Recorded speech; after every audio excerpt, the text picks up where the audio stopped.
Hello বন্ধুরা, আসসালামু আলাইকুম। আপনারা কেমন আছেন? তো আলহামদুলিল্লাহ আমি আপনাদের দোয়াতে অনেক ভালো আছি। দেখুন আমাদের এই মোবাইল ফোনটা চালু হচ্ছে না। চার্জে দিলে চালু হয় কিন্তু মোবাইল ফোনের ব্যাটারিতে চালু হচ্ছে না। তো আমরা এখন মোবাইল ফোনের ব্যাটারিটি খুলে নেব। খুলে নেওয়ার পরে ডিজিটাল মাল্টিমিটারে ভোল্টেজ রেখে আমি এখন ব্যাটারিটা মেপে দেখব ভোল্টেজ দেখাচ্ছে কিনা। তো দেখুন বন্ধুরা, আমাদের মিটারে কোনো ভোল্টেজ দেখাচ্ছে না। তো আমি এখন ব্যাটারির উপরের প্লাস্টিক কভারটা খুলে নেব। খুলে নেওয়ার পরে দেখতে পাচ্ছেন আপনারা এখানে ডটের মতন ২ টি ফুটা আছে। তো আমরা এখন এই ফুটাতে ভোল্টেজ মেপে দেখব যে আমাদের ভোল্টেজ দেখাচ্ছে কিনা। তো প্লাসটি প্লাসে আর আমরা মাইনাসটা ফুটাতে ধরবো। তো দেখুন বন্ধুরা, এখানে ভোল্টেজ দেখাচ্ছে আর আমাদের ব্যাটারিতে এখানে ভোল্টেজ দেখাচ্ছে না।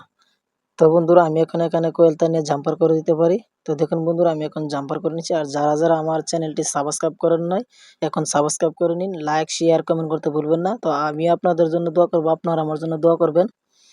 তো বন্ধুরা, দেখুন বন্ধুরা, আমি এখন কোয়েল তার নিয়ে জাম্পার করছি।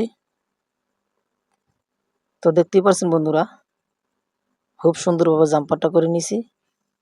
তো আমি এখন ব্যাটারির উপরের যে প্লাস্টিক কাভারটা আবার সুন্দরভাবে লাগিয়ে ফেলবো। তো আপনারা আমার সাথেই থাকুন।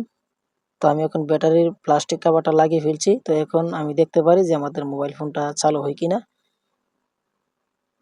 তো আলহামদুলিল্লাহ বন্ধুরা, দেখতেই পাচ্ছেন যে আমাদের মোবাইল ফোনটা চালু হয়ে গেছে। তো বন্ধুরা, স্টেপ বাই স্টেপ এভাবে কাজ করলে সফল হতে পারবেন। তো আমাদের ভিডিওটি যদি ভালো লেগে থাকে তো লাইক, শেয়ার, কমেন্ট করবেন। ধন্যবাদ।